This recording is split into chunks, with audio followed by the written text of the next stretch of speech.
आज हम लोग पढ़ेंगे friction.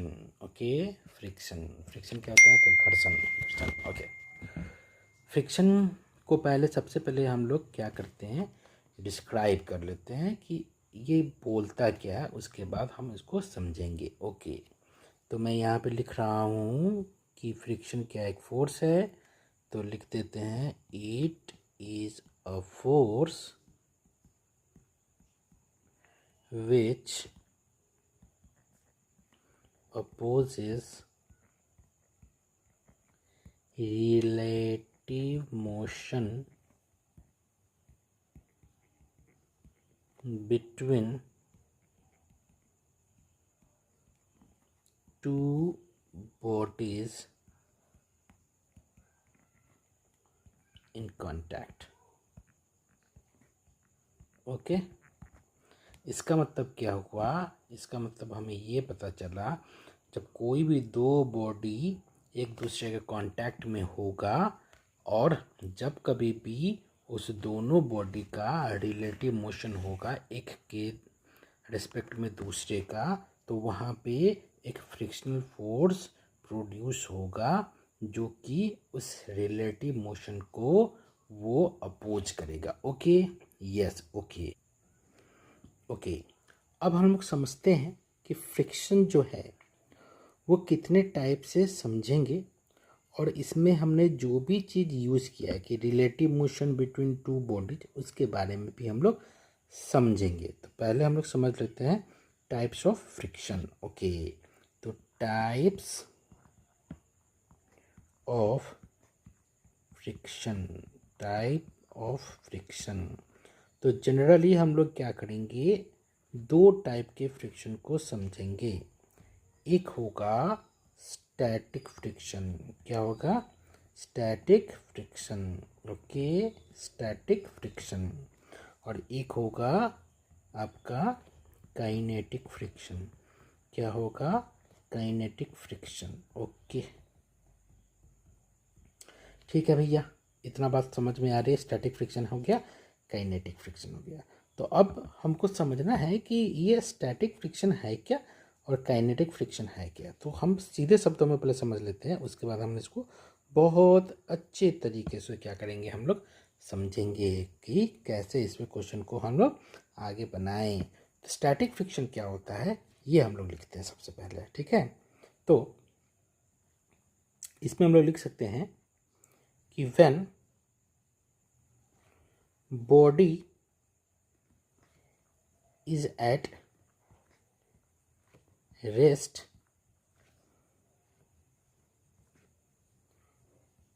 it is produced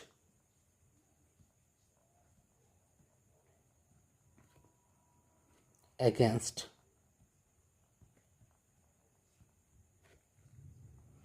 external force।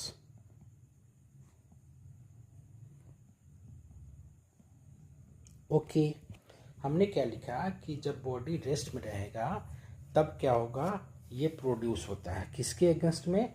तो एक्सटर्नल फोर्स के अगेंस्ट में। इसको थोड़ा सा और समझते हैं। जैसे मान लिया कि अगर हम समझ रहे हैं कि एक हमने बॉडी बनाया, ओके, एक बॉडी हमने बनाया यहाँ पे, ठीक है, और हमने क्या किया, एक हॉरिजॉन्टल सरफेस ले लिया, ठीक है।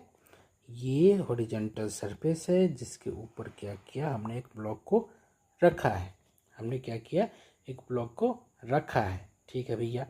अब जब इस ब्लॉक को रखा होगा तो क्या करेंगे, तो हम इस पर कुछ फोर्स लगाएंगे, है ना। हम क्या करेंगे, इस पर कुछ फोर्स लगाएंगे।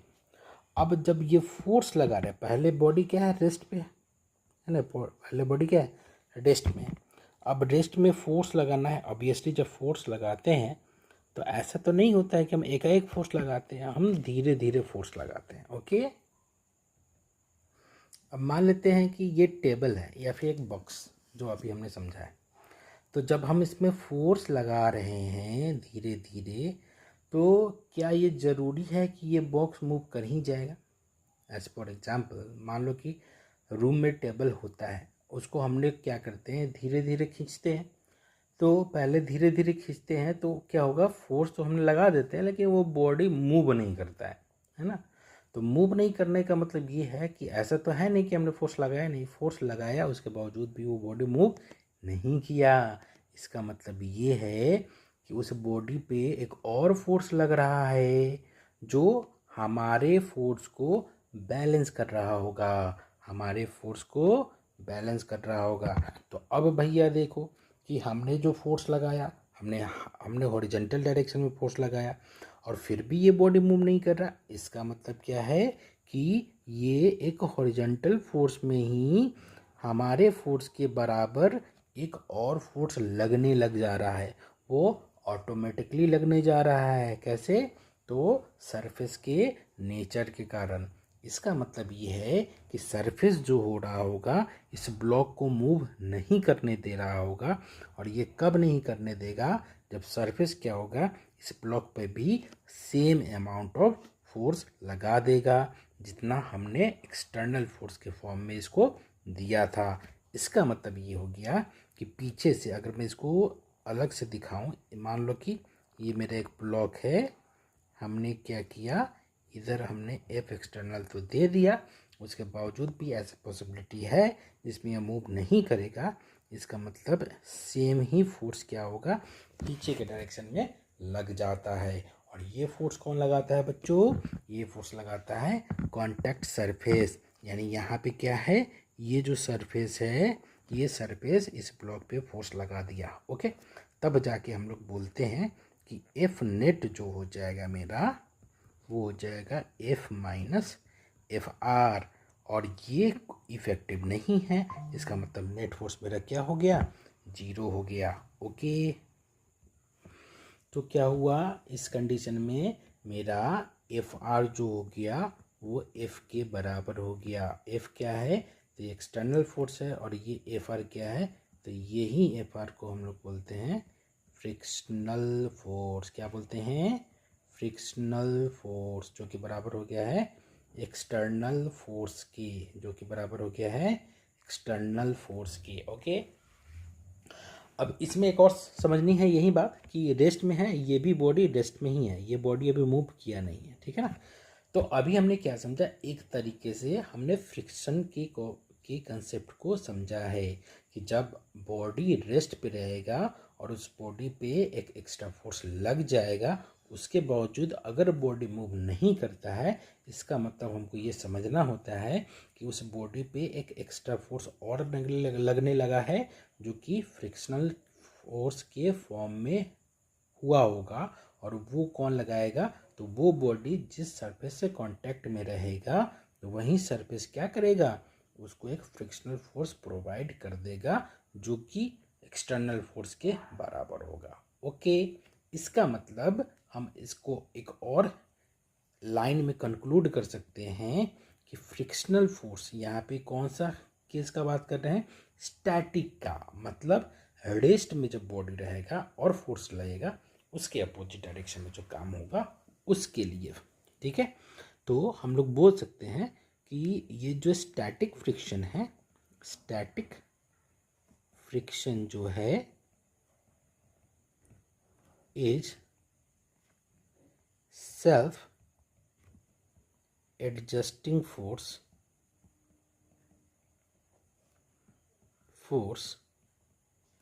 Against external force. अब एक्सटर्नल फोर्स के अगेंस्ट में तो अपने आप को क्या कर रहा है? एडजस्ट कर रहा है। लेकिन क्या ये किसी भी एक्सटर्नल फोर्स के लिए अपने आप को बैलेंस कर लेगा? तो नहीं। ऐसा क्यों? अगर ऐसा हो जाता तो हम कितना भी फोर्स लगाते तो कोई भी बॉडी मूव नहीं करता। इसका मतलब ये है कि हम अगर किसी ऑब्जेक्ट पर फोर्स लगाते हैं जो किसी सरफेस के कांटेक्ट में होता है, तो पहले तो वो ऑब्जेक्ट या फिर वो टेबल या वो चेयर मूव तो नहीं करता है, लेकिन जैसे जैसे हम फोर्स के मैग्नीट्यूड को या फिर हम ज़्यादा फोर्स लगा के खींचने लगते हैं तो वो बॉडी क्या करता है? मूव करने लगता है या फिर स्लाइड करने लगता है। इसका मतलब ये है स्टैटिक फ्रिक्शन जो है वो एडजस्ट तो कर रहा है लेकिन हमेशा एडजस्ट नहीं कर पाएगा। वो एक पर्टिकुलर वैल्यू तक ही क्या करेगा, एक्सटर्नल फोर्स को बैलेंस कर पाएगा। तो उसके लिए मैं यहाँ पे लिखता हूँ कि स्टैटिक फ्रिक्शन जो हमने लिख दिया है इसमें सेल्फ एडजस्टिंग फोर्स है, तो ये हम लिख सकते हैं static friction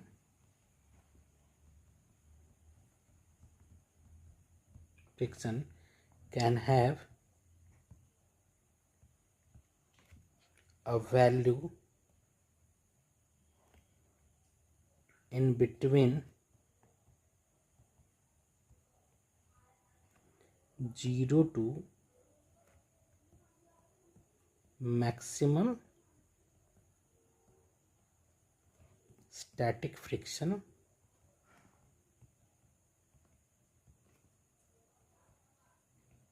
that is also called as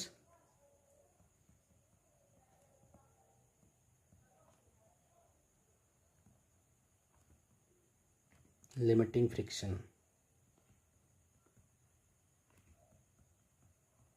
limiting friction, अब ये लिमिटिंग फ्रिक्शन क्या होगा तो हम लोग समझेंगे। लिमिटिंग फ्रिक्शन जो होता है वो एफ लिमिट लिखते हैं या फिर एफ एस स्टैटिक मैक्सिमम लिखते हैं, और ये बराबर होता है म्यू एस एन के, जो कि हम लोग आगे समझेंगे। ओके, अब आगे बढ़ते हैं। अभी इसमें और भी बहुत कुछ चीज़ है लेकिन थोड़ी देर बाद पढ़ेंगे। अभी हम लोग थोड़ा समझ लेते हैं काइनेटिक फ्रिक्शन। ओके, तो काइनेटिक फ्रिक्शन क्या है? ओके, काइनेटिक फ्रिक्शन उस समय प्रोड्यूस होता है जब बॉडी ऑलरेडी मोशन में होता है। ओके, तो इसका मतलब ये है when body is in motion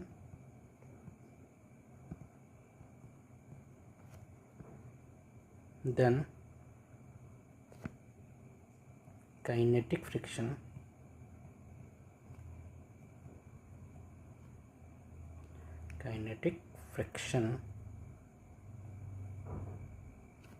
acts on the body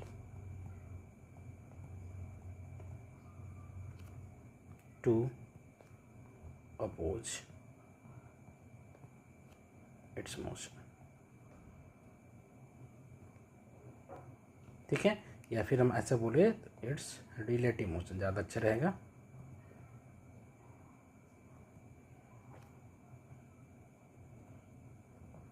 ठीक है, अब थोड़ा समझते हैं। इसमें हमने यहाँ तो लिख दिया कि जब बॉडी मूव करता है या बॉडी जब मोशन में होता है तो उसमें क्या हो गया, काइनेटिक फ्रिक्शन लगता है। कब? जब वो बॉडी एक रफ सरफेस पे मूव कर रहा होगा तब। अब समझ लेते हैं। सपोज मान लो कि ये एक सरफेस है। Okay, yes, okay. अब सपोज हमने क्या किया, यहाँ पे एक ऑब्जेक्ट को रख दिया। ओके, और हमने क्या किया, यहाँ से इस ऑब्जेक्ट को हमने कुछ स्पीड दे दिया, कुछ वेलोसिटी दे दिया। ठीक है, अब आइडियल टाइम सिचुएशन में क्या होता है, जब हम ऐसे क्या करते हैं, किसी ऑब्जेक्ट को वेलोसिटी दे देते हैं तो वो ऑब्जेक्ट कुछ दूर तक ऐसे स्लाइड करता है, फिर किसी पॉइंट पे जाके ये रुक जाता है। इसका मतलब क्या हुआ? इसका मतलब ये हुआ जब ये बॉडी आगे मूव कर रहा होगा और धीरे धीरे इसका स्पीड कम होके यहाँ पे जब जीरो होगा, तो स्पीड कम होते हुए जीरो हुआ है ना, इसका मतलब ये है कि इसको पीछे से कोई ना कोई क्या कर रहा होगा, खींच रहा होगा। अब खींचने का मतलब क्या होगा, तो एक्सेलरेशन, या फिर हम लोग बोल सकते हैं निगेटिव एक्सेलरेशन या फिर रिटार्डेशन। ठीक है, तो यहाँ पे इस बॉडी को रिटार्ड कर कौन रहा है, हमको तो दिखाई तो दे नहीं रहा है। हमने तो क्या किया, इसको स्पीड दे के छोड़ दिया या वेलोसिटी दे के छोड़ दिया। इसका मतलब ये है कि ये जिस सरफेस पे है वो सरफेस क्या करेगा, इसको रोकना चाहेगा। कहने का मतलब ये हुआ, मान लो कि जब हमने ये ब्लॉक बनाया और इसको वेलोसिटी भी दिया, तो ये मान लो कि ये वही मेरा सरफेस है, तो इस सरफेस के रिस्पेक्ट में ये बॉडी राइट साइड में जाना चाह रहा है, और इसी राइट साइड के रिलेटिव मोशन को कौन अपोज करेगा, तो सरफेस अपोज कराएगा, क्योंकि सरफेस इस बॉडी से कांटेक्ट में है। तो इसका मतलब ये हुआ, ये सरफेस चाहेगा ये बॉडी मूव नहीं करे, जबकि ऑलरेडी कर रहा है। इसका मतलब ये सरफेस इस बॉडी पे एक काइनेटिक टाइप फ्रिक्शन का फोर्स लगाएगा, जिसके कारण ये बॉडी धीरे धीरे किसी पॉइंट पे रुक जाएगी। यानी काइनेटिक फ्रिक्शन क्या किया, इसको अपोज कर दिया। तो आई होप ये बात आपको समझ में आ गई होगी कि काइनेटिक फ्रिक्शन क्या होता है और ये कैसे एक्ट करते हैं। ओके बच्चों, आगे देखते हैं। अब हम लोग इसको एक और तरीके से समझ सकते हैं ताकि थोड़ा सा फीलिंग जो है फिजिक्स में अच्छे से जनरेट हो। जैसे सेम कंडीशन उठाते हैं, उसके बाद हम दोनों ही कंडीशन को क्या करेंगे, माइन्यूटली चेक करेंगे, यानी बहुत अच्छे तरीके से समझने का कोशिश करेंगे। जैसे जैसे मान लिया कि एक ऑब्जेक्ट हो गया सेम, ओके, और ये इसका सरफेस हो गया, ठीक है, ठीक है। अभी हमको क्या करना, क्या है, इस पे फोर्स लगाना है। अच्छा, फोर्स जो इस पे लगाना है, फोर्स वो क्या करना है, हमको ग्रेजुअल फोर्स लगाना है, ग्रेजुअल इंक्रीजेस फोर्स, ग्रेजुअली, मतलब स्टार्टिंग फ्रॉम जीरो बोल सकते हैं, ठीक है। मान लो कि इस ब्लॉक का मास आपको कुछ होगा।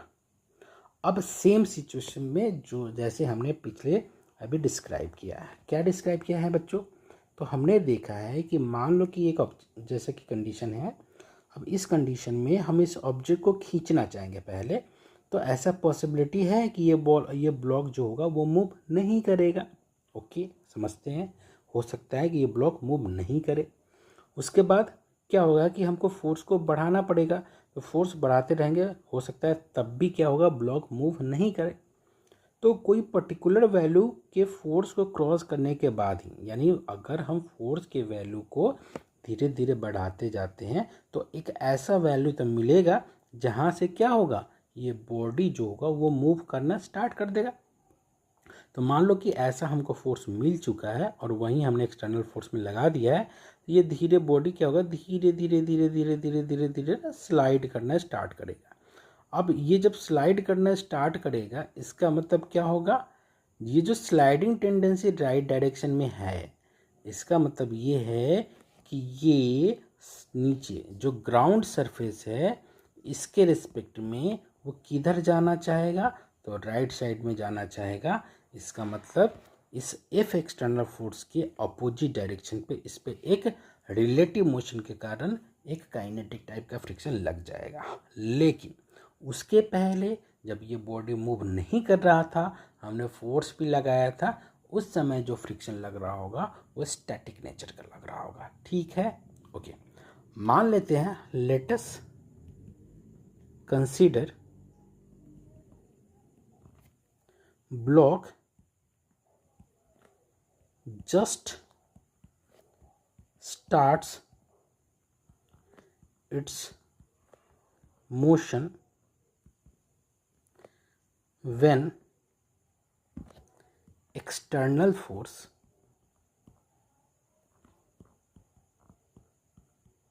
equals to 5 Newton. यहाँ हमने एक एजम्पशन लिया है कि मान लिया कि एक्सटर्नल फोर्स जब 5 न्यूटन हो जाता है, उस समय ये ब्लॉक जस्ट स्टार्ट करना मतलब शुरू करेगा, ठीक है। अब इसका मतलब क्या होगा, इसका मतलब ये हुआ कि 5 न्यूटन से अगर हम कम फोर्स देंगे तो ये ब्लॉक मूव नहीं करेगा, ये 5 न्यूटन पे ही अपना मोशन स्टार्ट किया है। इसका मतलब ये हो गया, एक छोटा सा अगर हम टेबल बनाएं तो क्या हम ऐसा लिख सकते हैं क्या कि हम यहाँ पे डाल देते हैं एक्सटर्नल फोर्स, हम यहाँ पे डाल देते हैं फ्रिक्शन, ओके। इसके बाद हम यहाँ पे लिख सकते हैं एफ नेट, जो कि कितना होगा, एफ माइनस फ्रिक्शन होगा, जो कि अगर रुका होगा तो स्टैटिक होगा, नहीं तो काइनेटिक हो जाएगा। उसके बाद हो गया इसमें एक्सेलेरेशन नेट, और ये हो गया इसका मोशन। तो ध्यान से देखिएगा, जब एक्सटर्नल फोर्स हम 0 न्यूटन लगाते हैं, इसका मतलब हमने कोई फोर्स लगाया ही नहीं, तो बॉडी मोशन करेगा तो नहीं करेगा, नो मोशन।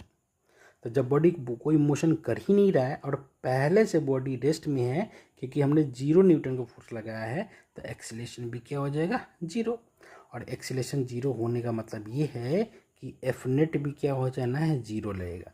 जब एफ नेट 0 हो जाएगा, इसका मतलब फोर्स बैलेंस्ड है तो एक्सटर्नल फोर्स जीरो है तो फ्रिक्शन भी क्या कितना हो जाएगा, ज़ीरो हो जाएगा। ओके, मान लो कि अगर हम इसमें 1 न्यूटन का फोर्स लगाते हैं तो क्या 1 न्यूटन का फोर्स से बॉडी का मोशन होगा, नहीं होगा।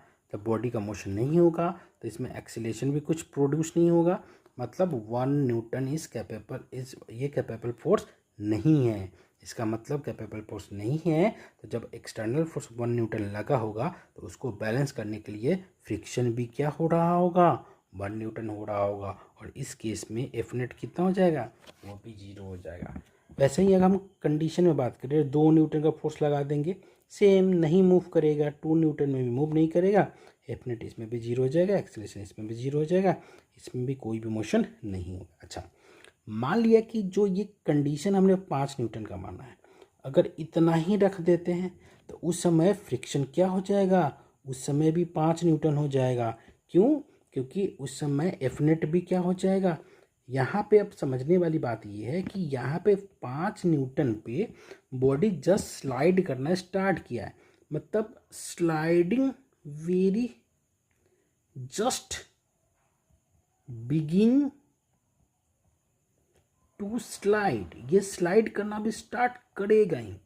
तो उस कंडीशन में क्या हो गया, इसमें एक्सेलेरेशन नहीं आएगा, बस अपने नेचर को, मोशन वाले नेचर को चेंज कर रहा होगा। इसका मतलब ये हुआ जब हम 5 न्यूटन का फोर्स लगा देंगे तो नेट फोर्स तो मेरा जीरो हुआ, लेकिन जस्ट टेंडेंसी इसमें क्या आ चुका है, बिगिन टू स्लाइड, यानी स्लाइड करने का टेंडेंसी आ चुका है। इसका मतलब अब देखो यहाँ पे जो फ्रिक्शन का वैल्यू जो आया वो अकॉर्डिंग टू द फोर्स आया। अच्छा, इस पूरे सिचुएशन में है ना बॉडी क्या है, तो बॉडी इज एट रेस्ट, है ना। अब इस सिचुएशन पे बॉडी जस्ट मन बना लिया है कि अब वो चल देगा, बिगिंस टू स्लाइड का मतलब जस्ट स्टार्ट कर रहा होगा। अब हम क्या करेंगे, इसमें थोड़ा सा भी 0.1 न्यूटन का भी अगर फोर्स इसमें प्रोवाइड कर देंगे तब अब ये मोशन में आ जाएगा। और जब मोशन में आ जाएगा तो अब एक्सेलरेशन जीरो नहीं होगा, और जब एक्सेलरेशन जीरो नहीं होगा तो नेट फोर्स भी जीरो नहीं होगा, और जब नेट फोर्स जीरो नहीं होगा तो यहाँ पे स्टैटिक फ्रिक्शन जो हो गया, जो रेस्ट वाले कंडीशन में है, स्टैटिक फ्रिक्शन का जो वैल्यू हो गया वो हो गया जीरो। अब यहाँ पे क्या आ गया, तो अब बोलोगे सर स्टैटिक फ्रिक्शन जीरो क्यों हुआ, हो गया जीरो क्यों, क्योंकि बॉडी अब मूव करने लगा है, बॉडी में एक्सेलरेशन आ गया होगा, तो अभी क्या होगा, स्टैटिक फ्रिक्शन पिक्चर में नहीं रहेगा। अब यहाँ पे क्या होगा, काइनेटिक फ्रिक्शन एक्ट करने लगेगा, kinetic friction comes in play. अब ये क्या होगा, काइनेटिक फ्रिक्शन अब काम करना स्टार्ट होगा। तो अभी हमने क्या क्या सीखा है बच्चों, हमने स्टैटिक फ्रिक्शन के बारे में समझा है कि स्टैटिक फ्रिक्शन क्या होता है, काइनेटिक फ्रिक्शन के बारे में देखा है कि काइनेटिक फ्रिक्शन क्या होता है। Static friction self adjusting nature का होता है, एक्सटर्नल फोर्स के साथ कैसे होता है वो हमने सीखा है। ये वाला जो केस है ये वही बता रहा है कि इस एक्सटर्नल फोर्स के साथ ये भी क्या हो रहा है, एक सर्टेन वैल्यू तक अपने वैल्यू को क्या कर रहा है, एडजस्ट कर रहा है। अब इसी वैल्यू को हम लोग क्या बोलते हैं, क्योंकि यही इसका मैक्सिमम वैल्यू है तो इसको बोलते हैं मैक्सिमम स्टैटिक फ्रिक्शन, या इसको बोलते हैं एफ लिमिट या एफ एस मैक्स। अब नेक्स्ट क्लास में हम लोग पढ़ेंगे लॉ ऑफ फ्रिक्शन में, लॉ ऑफ स्टैटिक फ्रिक्शन पढ़ेंगे, लॉ ऑफ काइनेटिक फ्रिक्शन पढ़ेंगे और उसको और अच्छे तरीके से समझेंगे और क्वेश्चन बनाना स्टार्ट करेंगे। तो आज के लिए हम लोग स्टैटिक फ्रिक्शन क्या होता है, काइनेटिक फ्रिक्शन क्या होता है हम लोग अच्छे से समझा है। नेक्स्ट क्लास में हम लोग क्या करेंगे, क्वेश्चन बनाना सीखेंगे। ओके, आज के लिए इतना ही, धन्यवाद, मिलते हैं नेक्स्ट क्लास में, थैंक यू।